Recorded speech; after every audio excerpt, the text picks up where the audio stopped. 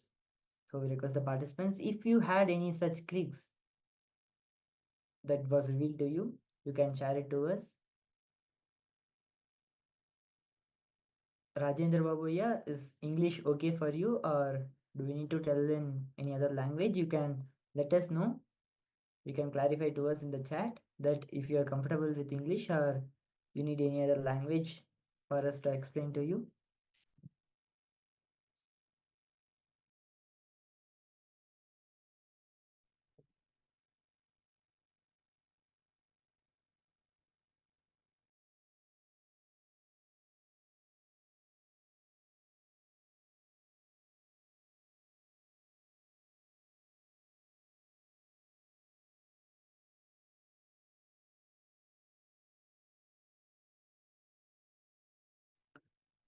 Thank you, Aya. Rajendra Aya has shared that he experienced Kundalini awakening, vibrations happened, some future visions showed, white snack showed, and he's having a question why it showed. Thank you for sharing your experiences, Aya. So, as you experience this round of power manifestation, it is unique to you. Now, as we progress, we will also be having body scannings done with your partner. So you'll get an opportunity to be scanned by someone else, and someone else will get scanned by you. And then we'll find out more about what it is. So right now, this is what Paramashiva has revealed. And the very fact that you experience the Kundalini Shakti shows that completion is happening. So if you have any question during this session, Aya, or in any of the sessions, please do not hesitate and share with us. We'll do our best and support you in your journey. So now we'll also be moving ahead. Ma Alexandra has shared her experiences of this round of power manifestation that she's yet to manifest. Actually, when we are manifesting the power, Swamiji used to tell all the Balasans, especially very beautifully, Swamiji used to tell that that they would avoid using the negative words. So they will not say no manifestation happened. They would say that they would just say zero, or not even have any particular opinion or judgment about it, or even yet to manifest sometimes. Even this is not that there is no manifestation happening. It is that where we are, this is what Paramashiva is revealing to us. So for example, my Alexandra might have experienced complete darkness, which is perfectly fine, because darkness, as we know, is Mother Kali. The source of the whole cosmos is from the womb of Devi Paramashiva Shakti. And in Hinduism, the deep darkness is mother energy, because from that all creation happens, from that everything originates. So when we bow down to her, to Devi Kali, Mata Kali, we are moved to the next level of revelation. So it is actually not yet to manifest. I'm just sharing, I'm not specifically telling, I'm just sharing that many times when we feel it is yet to manifest, it's actually a very beautiful darshan we are having of Devi Kali. So let us all bow down to that. Let us all bow down to Mother, and she will take us further and reveal us what we need to see. So now let us move ahead with the next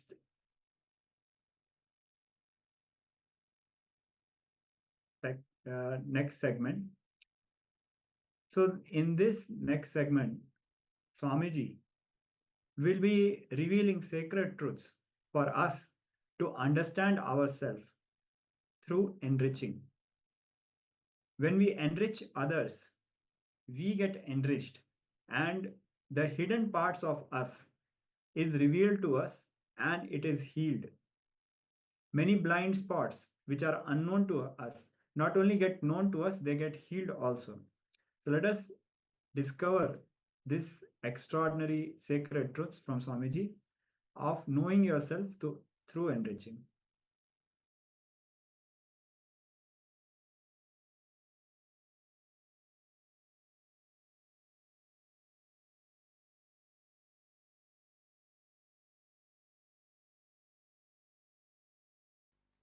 Please understand,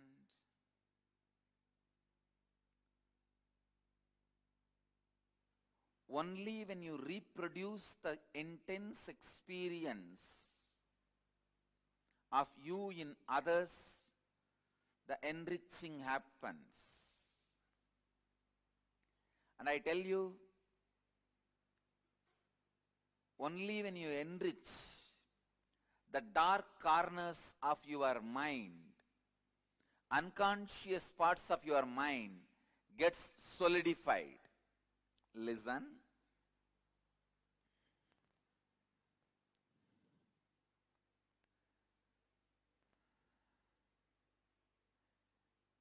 Many times, just in the face I can see a person going through confusion and suffering.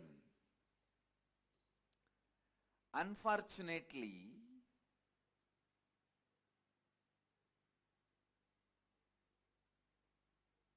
the solution is enriching, which nobody wants to listen.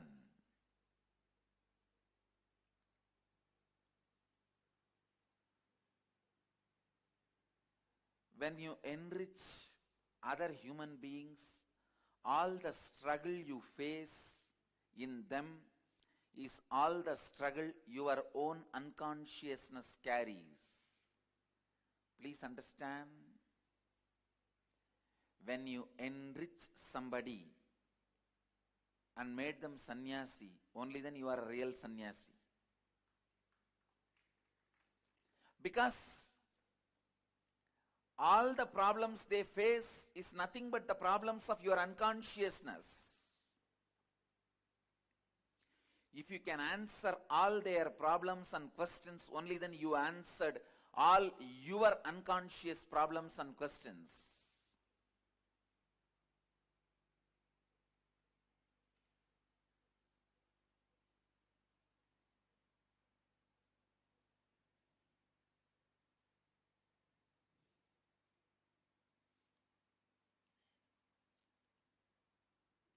Understand. First of all, you need to understand why we should be able to answer, why we should answer all our unconscious queries. Please understand, Unconsciousness is the enemy you carry in your backpack. Enriching is the friend you carry in your backpack.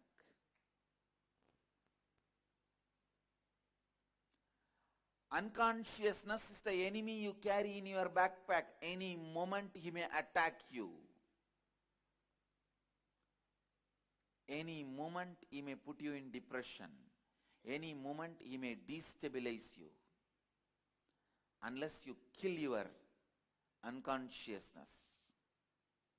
Unless you destroy your unconsciousness.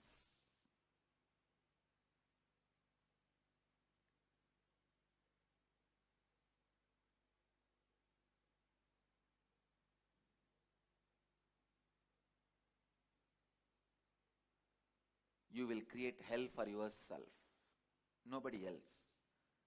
You can't create hell for anybody else. You will create hell for yourself. Unconsciousness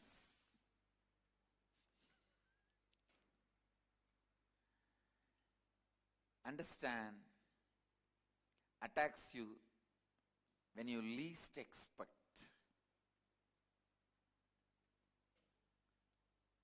Better go round, enrich everyone, so that all your unconscious questions are answered now itself. It is like voluntarily facing your unconsciousness.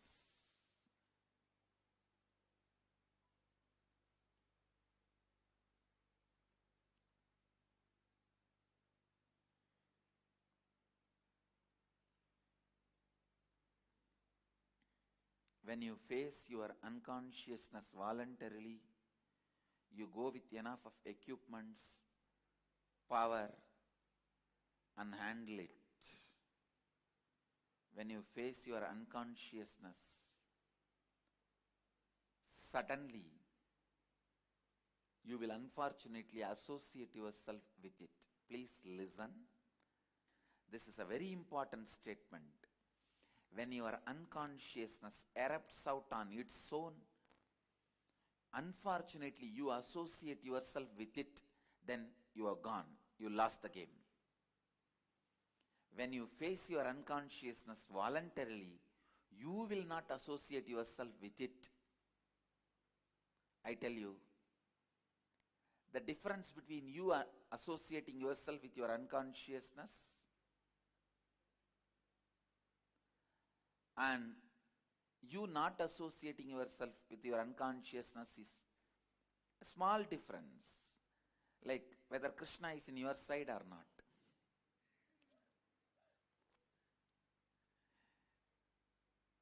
See, there was a situation, Krishna has to decide whether he should be in the side of the Pandavas or Kauravas in Mahabharata.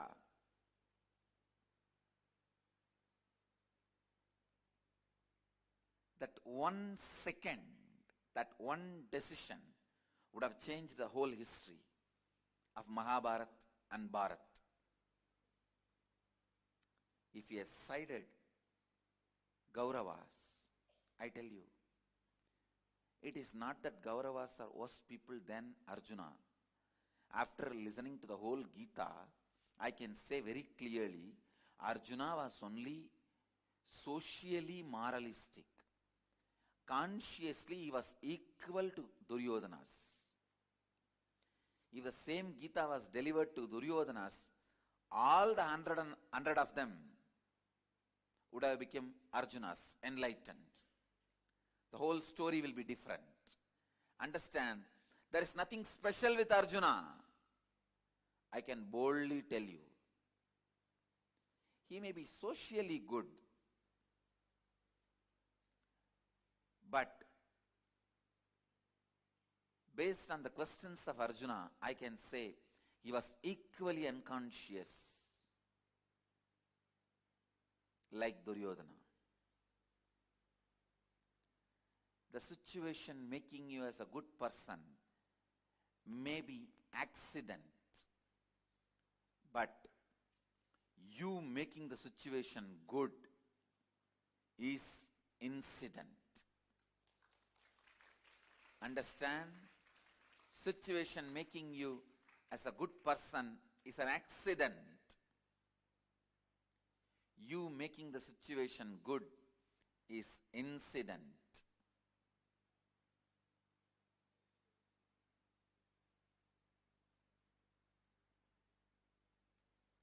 The one decision whether Arjuna is going to have Krishna or not, whether Krishna is going to side Arjuna or Duryodhana, that one decision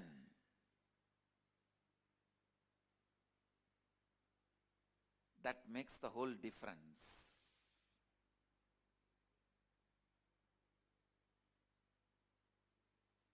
Understand? Your whole life is nothing but Mahabharata. In your life of Mahabharata, the victory or failure is going to be decided. Who is going to win? Whether you or your unconsciousness is going to be decided only based on which side you are going to side. Listen. Whichever side Krishna sided would have won the game. If he sides Duryodhanas, he would have won the game. He knows what to do.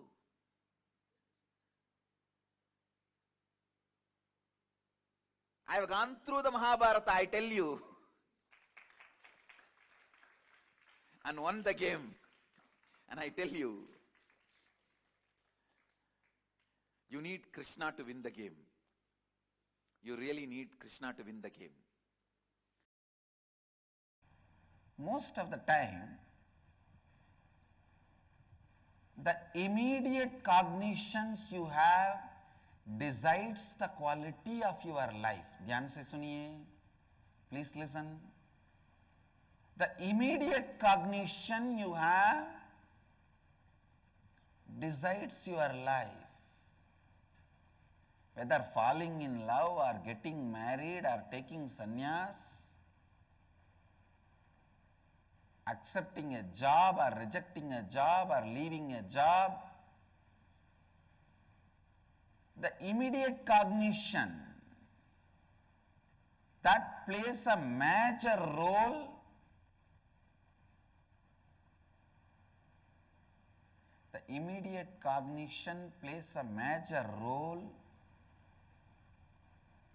Listen.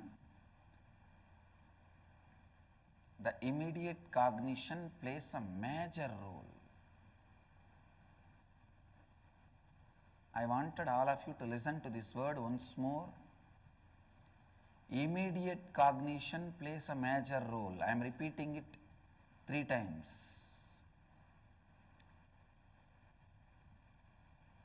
When you face a situation, what you cognize immediately?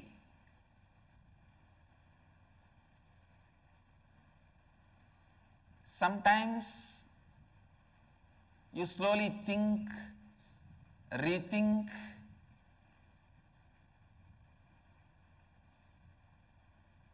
meditate, contemplate, complete. You do all of that and then come to certain cognition. But please understand, your decision is going to be done only by immediate cognition. Your contemplation, thinking, everything may influence your decision, but that itself will not be decisively decision making. Please listen. Your thinking, contemplation, analyzing, intra-analyzing, all these at the most can only influence the decision. They cannot be decisively decision making. So the immediate cognition you carry,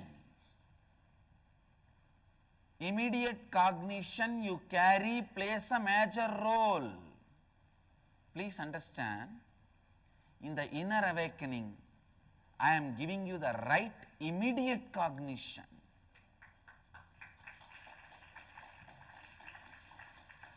Because the immediate cognition goes on functioning in one way in your life, and your internalizing intellectual understanding goes on functioning in other direction. The gap between these two is called vasana. You go on visualizing, you will have a happy, beautiful, great family and sangha around you, joyful employees, employers around you. But the moment your wife or husband calls, the moment you pick up the phone, tell me, and you justify yourself. Slowly I will change myself. Later on I will become friendly, loving, and then they will become friendly, loving, and then we will become a happy family. You go on keeping your fantasy alive and go on working in a completely opposite direction. If I expose you to you, you jump on me, try to bite me.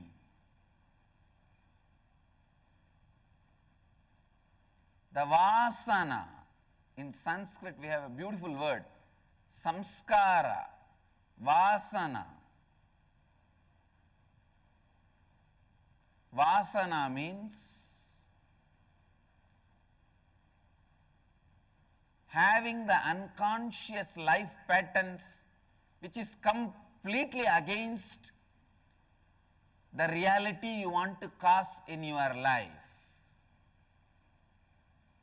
Having and working in an unconscious way which is completely opposite to the reality you want to cause for yourself and others. See, why this is happening? What do you want to do? And what is the way you are doing? You go on pushing your hopes, saying, tomorrow I will change. After a few days I will change. I will change. Don't push me too much. Otherwise I may give up. If you give up, who cares? Actually, we blackmail even ourselves. I will give up.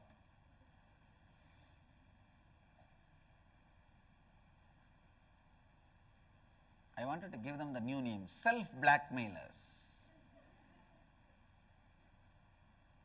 Self-blackmailing is self-denial. That is the source of self-denial. SD, HD, BM. Self-doubt, self-hatred, self-denial, self-blackmailer. Listen. Self-blackmailing is the source of all the invited diseases. Like when life, your declaration demands you to work more than 8 hours, you invite a back pain so that you can lie down. You invite cough and cold so that you can lie down. You invite fever. You invite body pain so that you can lie down. Understand? You tell yourself, if I am forced to work more than 6 hours, I am going to have leg pain. I am going to have stomach pain. I am going to have headache. Understand?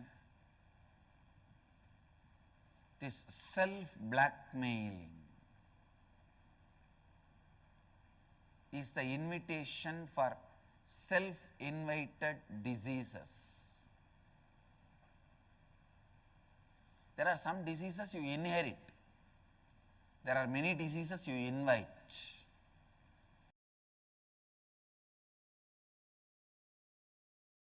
The depression of Arjuna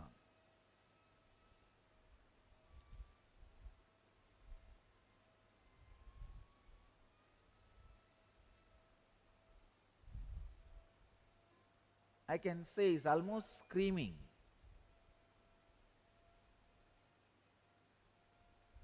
So many verses he is screaming, but Krishna is completely silent.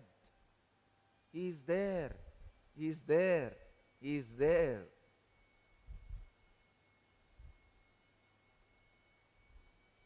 The first year of the marriage, the man speaks and the woman listens. The second year, the woman speaks and the man listens. The third year, they both speak and the neighbors listen.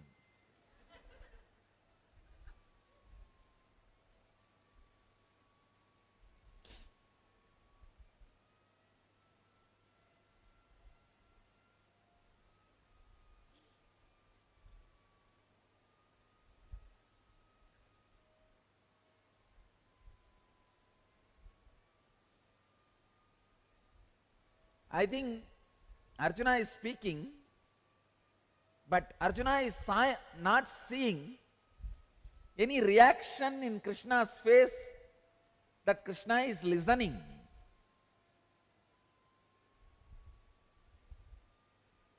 I strongly believe Krishna is not listening to the words of Arjuna.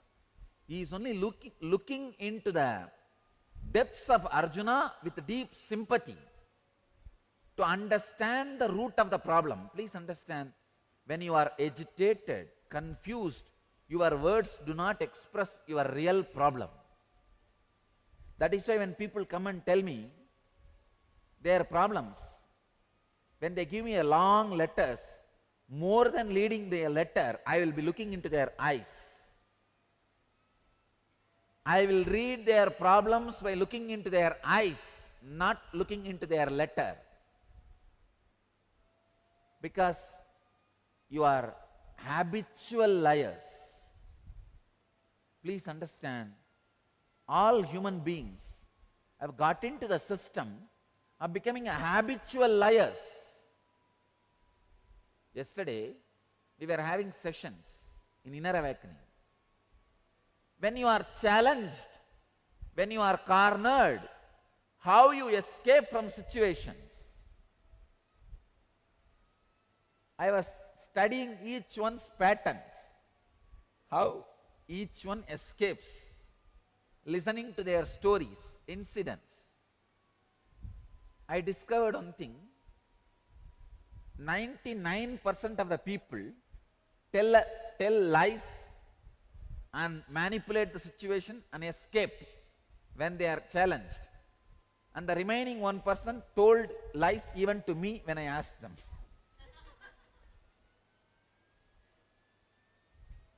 When you are cornered, when you are challenged, you immediately get into the mode of telling lies to manipulate the situation, to exploit the situation and escape from the situation. Understand,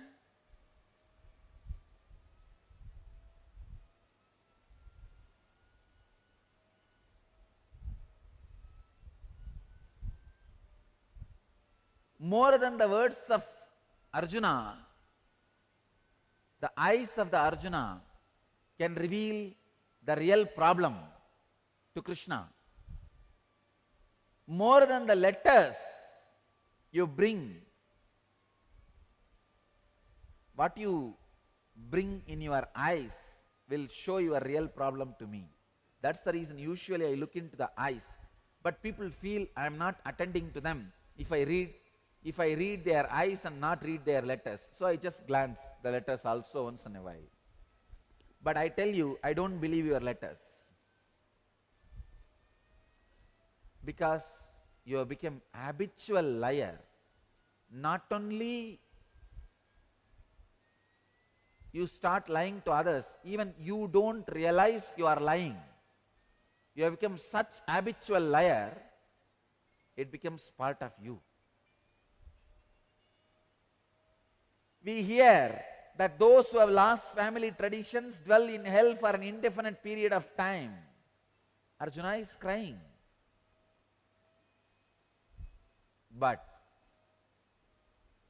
he is not crying with the right logic.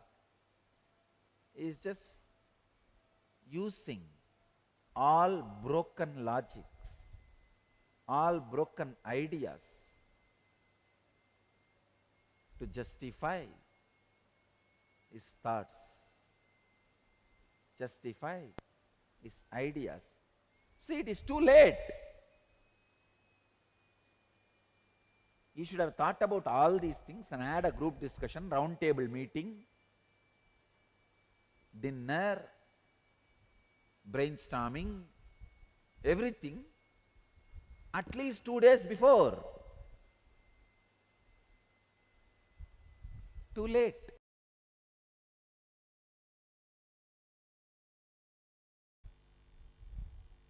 Patanjali is taking us beyond enlightenment.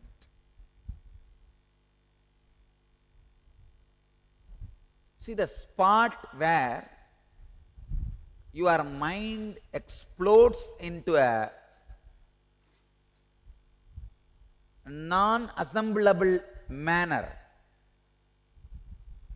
to pieces in such it can never be again assembled in the same old way. That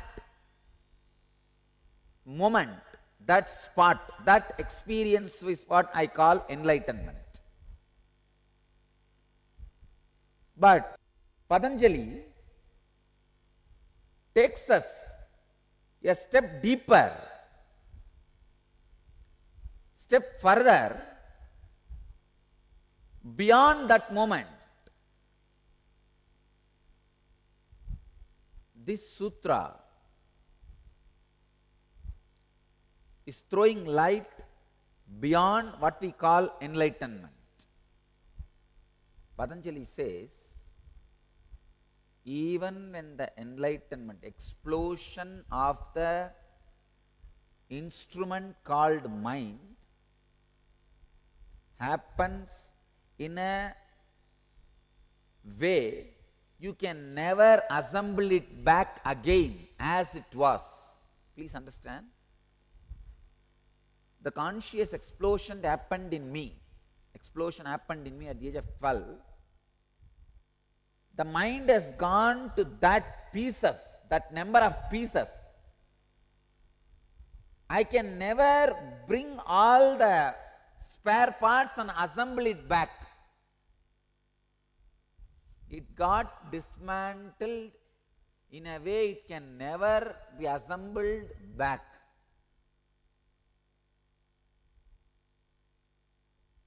It's like a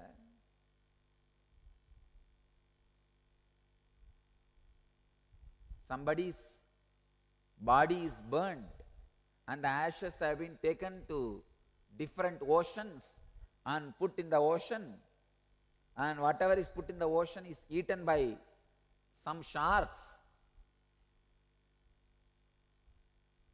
and over. Now, can you get all those particles back, put it together and make the body back? No. Impossible. Same way, the explosion happened in me at the age of 12 was such a strong experience. Never I can collect the mind back and assemble it and create the same old structure. Or I can say any structure. Forget about old structure, any structure. It's not possible. It has become impossible.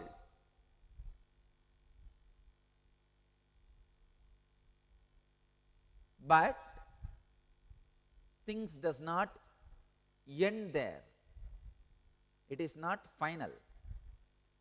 That experience where there is no mind, that is where life starts. So the life continues to flow in that ultimate explosion. I can say every moment the explosion goes on and on and on and on and on.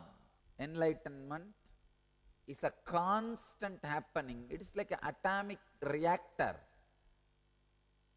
Your body becomes an atomic reactor. Constant explosion goes on and on and on and on and on.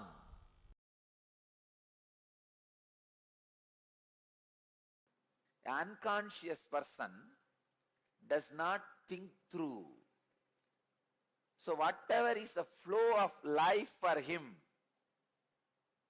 is crime for society. For a conscious person, whatever is flow of his life, like he wakes up, morning he goes to the job, works in his office, goes for lunch, comes back again, works in his office, comes back to sleep. Whatever is his course of life, the happening, it is part of society, the flow of society. If you ask him, why are you doing this? He says, that is the way life is. It is like a common understanding. If you are a girl, the moment you are 25, get married. If you are a boy, the moment you are 27, get married. Of course, what I am saying, age is a city limit, city age limit. The villages, it is much less. These are all common accepted understanding. When thousands of miracles are happening around me, I tell you, I promise you, I don't do anything. It is the happening for me.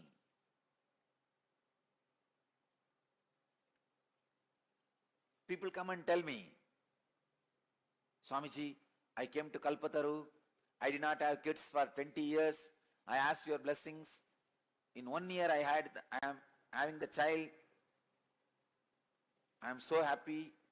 When I see the surprise in their face, I understand. So you came without any trust or faith. That is why you are surprised. Because when people come and tell me, I don't get surprised. When you come to Kalpataru, when I am in that samadhi, whatever I say naturally comes true. It is the happening for me. What is there in that to be surprised? But when these guys are surprised, they think I'll be very happy. See, I don't take myself for granted. I enjoy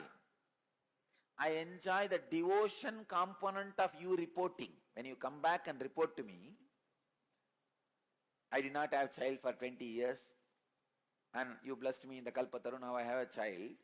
Your gratitude component I enjoy. There is a gratitude part in that. That I enjoy. But the surprise part I don't enjoy. Understand? I never enjoy the surprise part. It means what? See, if there is a gratitude component, you have a devotion.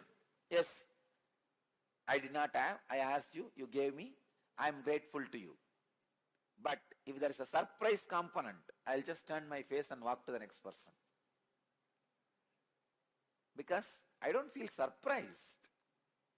But when you come back and report, when I see gratitude, I'm very happy. I don't take myself for granted. I see the gratitude part. I do enjoy the gratitude part. But if there is a surprise part, then you did not comprehend or have deep trust. That is okay. All I wanted you to understand,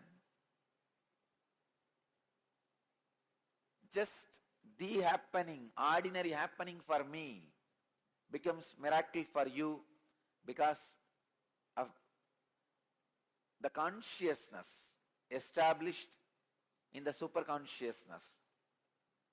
Because it remains in the superconsciousness, in the highest intelligence, the supreme being, even the happenings are celebrated as the miracles. Bhagavan is very clear. Krishna is very clear. He uses the word ihaiva taihi chita sargaha esham samye stitam manaha nirudosham hi samam brahma tasumat brahmani te stitaha.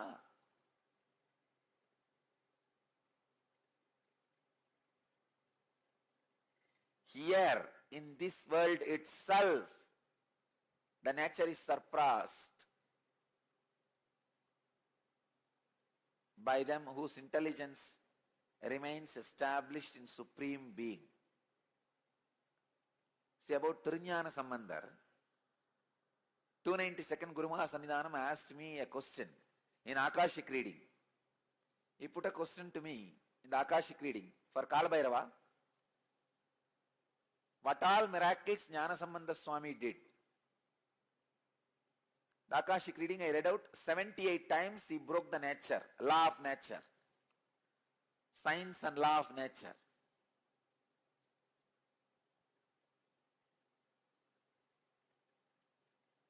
I tell you that 78 incidents are miracle for us, but for Jnana Sambandha Swami, Trinyana Sambandhar, it is the happening. It is just the flow. Because he is established in the super consciousness, the nature is surpassed by them whose intelligence is established in Supreme Being. Ihaiva taihi chitaha sargaha yesham samye stitam manaha. 78 times nature would have tried to cross him and he crossed it. That's all. When he puts the palm leaf and it goes against the water current in Vaigai, when he puts the palm leaf into the fire and it does not get burnt, means he's not performing miracle. He is established in the Supreme Being. The happening itself is miraculous for ordinary people who sees the whole thing in ordinary mind, from the ordinary consciousness. Understand? Now, this is the sutra for all of you.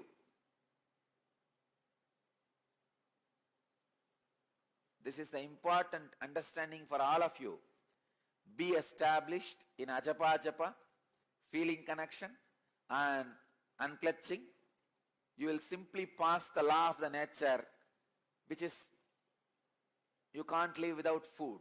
You will just surpass it. Be established in the supreme consciousness. You will just surpass the law of nature. You can't live without food. You can't live without food is a law. It's a nature. You will just surpass it by being established in Supreme Being.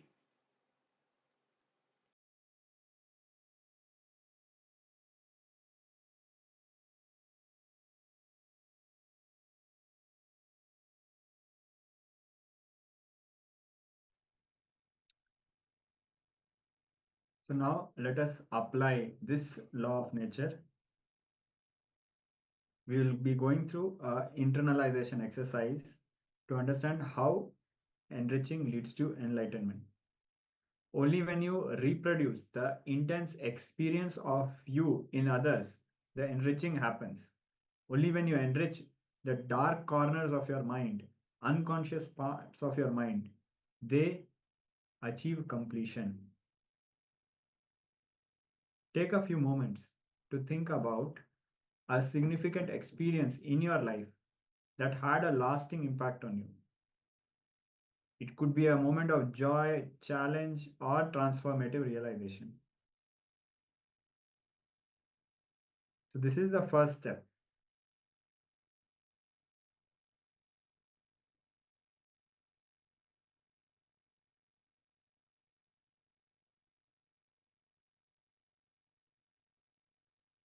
Let us now move ahead with this step, and we'll be guiding you step by step in the process. First, let us all recall a moment in our life which had a lasting impact. It could be a moment of joy, challenge, or transformative realization. So let us quickly do this step, and then we'll be moving on to the next steps.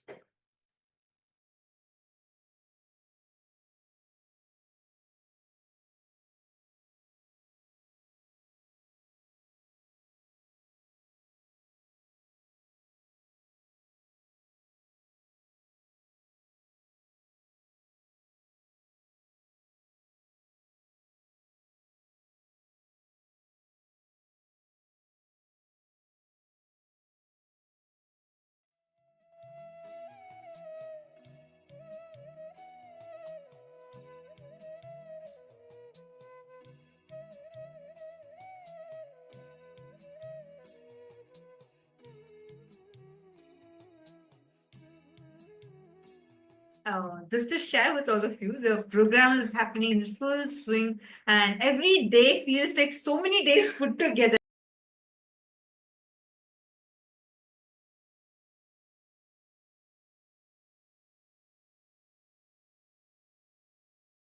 Described in the Narada Sutras, right? How each of these aspects literally all have this as an experience, as a Sakshi Pramana, because we have Paramashiva, Swamiji, who has happened, who is being available to us in all these aspects. See, all those who are in the US, Canada, I really suggest do not miss out signing up for Paramashiva Sena. Actually, there's one more batch of Paramashiva Sena program going to happen very soon. So better now itself jump up this opportunity, something that you should not miss. How many of you have been hearing about Paramashiva Sena happening? Because during this program, literally, just by being there, you will experience various dimensions of bhakti, devotion, the ultimate ecstasy that a being can ever have. Bhakti. You will get to experience that. You will experience what it means to have that bhakti in you. Just as a very experience, see how much ever you try to describe the sweetness of sugar to someone who's never tasted sweetness in their life. It will be only empty words falling into their ears. And so is how much ever you speak about this subject, unless you taste it, unless you experience it, you cannot, nothing can do justice to you to tell you what it actually feels like. Because this space, this state, is what Swamiji is raising us all to. Now, the time has come. We are all going to be experiencing the live darshans from himself is coming live for all of us and gracing all of us.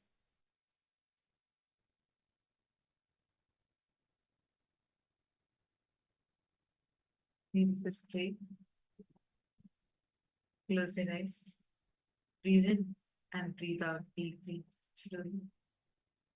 Now, all of us have experienced the very, very, very beautiful, graceful, powerful darshan of Swamiji, manifesting as Bhagavan, Siddhan Raktamurti, Sandhyan Raktamurti, Chandatandamurti forms of Paramashiva. Let us all get ready to receive the darshan. Close your eyes. Experience the deep bhakti. Continue to the remembrance. Continue to experience the deep devotion to Swamiji. He is manifesting.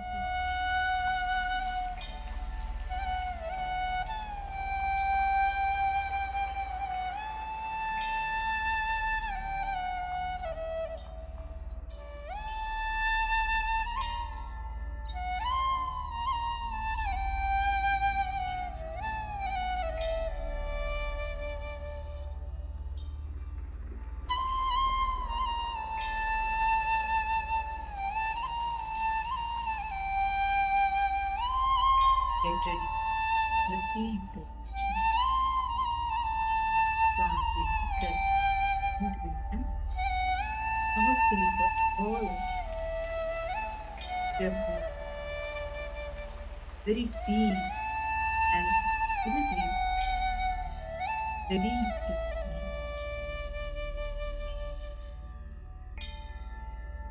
Prepare your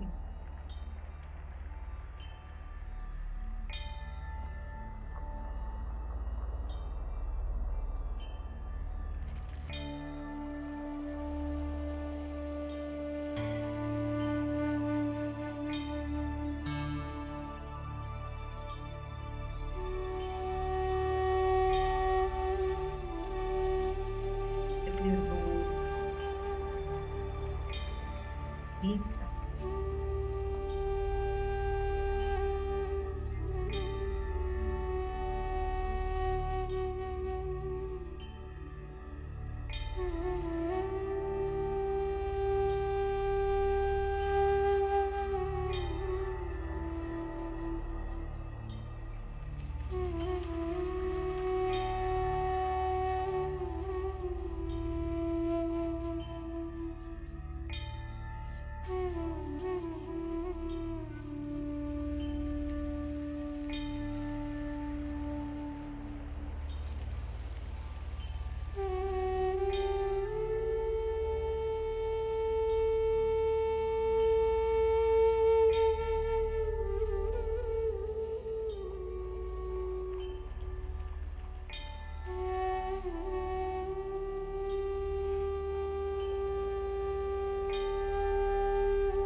Connecting with the divine with your eyes closed is meditation.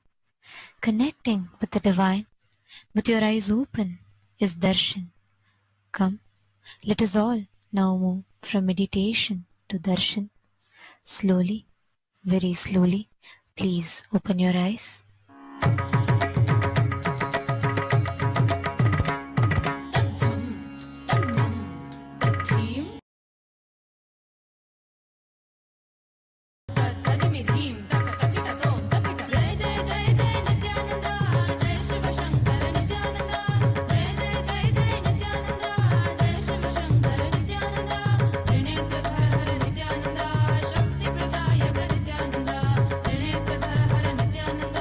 Shakti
बात है तो आओ, एक दीक्षा की तो बात है सारी दुनिया में मगर एक ही इंसान, उप्स नॉट इंसान, ये है भगवान। जय जय जय जय नित्यानंदा, जय शिव शंकर नित्यानंदा, जय जय जय जय नित्यानंदा, जय शिव शंकर नित्यानंदा।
नित्यानंदोहम शिवोहम नित्यानंदोहम सदा शिवोहम नित्यानंदोहम शिवोहम नित्यानंदोहम सदा शिवोहम।